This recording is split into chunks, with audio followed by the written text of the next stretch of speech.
Rob, I need your help, bro. What do you need, friend?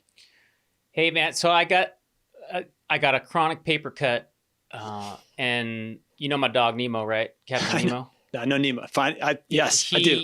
He ate my bottle of hydroxycodone, Copy. and it was a combo. It's a combo of the oxy and the hydrocodone. So it's because this hurts. He's doing fine, so I don't need your help with that. But I just need a refill. And you're my friend, and you're a doctor. Outstanding. I can provide you with emotional support, but I think for that refill, you're going to have to go back to your primary care provider and not this guy, Physician Services. I mean, come on, Rob. This hurts, man. I know. This hurts. This is a chronic. It's chronic. I told you, it's chronic. My friend, you have all of the sympathy I can muster. I'm going to ask Dr. Morrison. Dr. Morrison, walk us through this. Teach this guy to give me some opiate prescriptions. I will. We're going to talk about all of those things. Are you guys ready?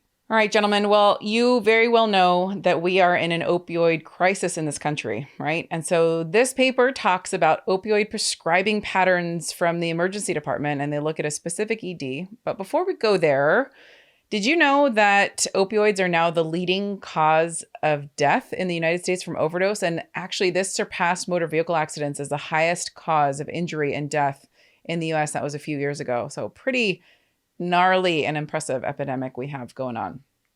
Historically, of course, everyone in medicine has sort of added to that problem. And so we all have to do our part.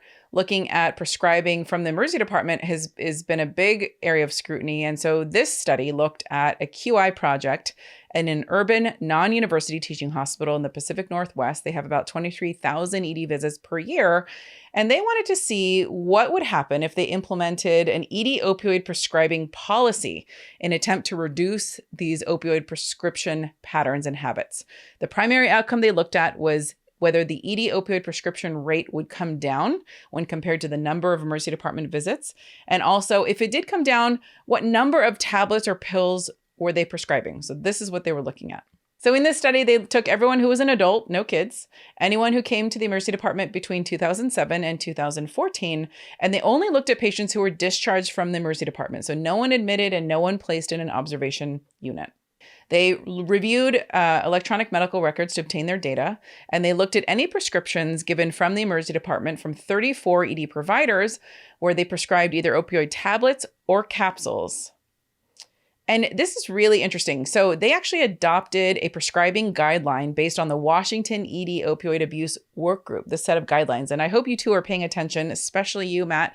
This one says a couple of really important take-home points that I want you to remember. Number one, IV and IM opioids in the emergency department for the relief of acute exacerbations of chronic pain is highly discouraged. So we should not be giving anything parenteral for chronic pain, even if it's an acute exacerbation of that chronic pain.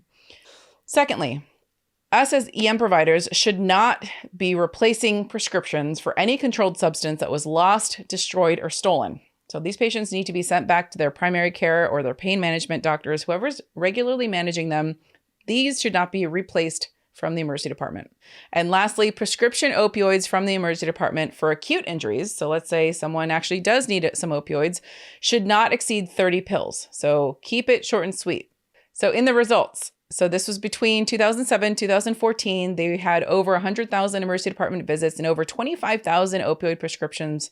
And guess what they found? They found a decrease by implementing this Washington guideline of 40%. That's a really important number to remember. That's tremendous. So they decreased their opioid prescriptions by 40%. That was tremendous, especially with oxycodone in the adult patient population.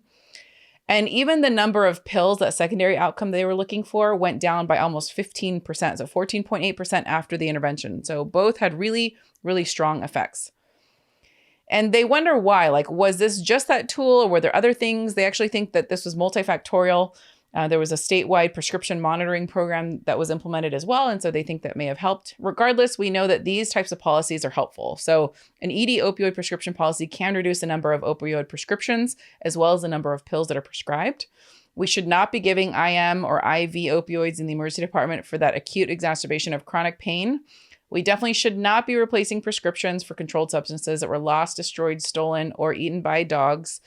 And prescriptions, if you are going to give something for an acute injury, should not exceed 30 pills. You know, my big concern here, Matt, is for your dog. I mean, as I think about this, that's the real problem is I think your dog is at risk. He's got a high tolerance, man. Seriously.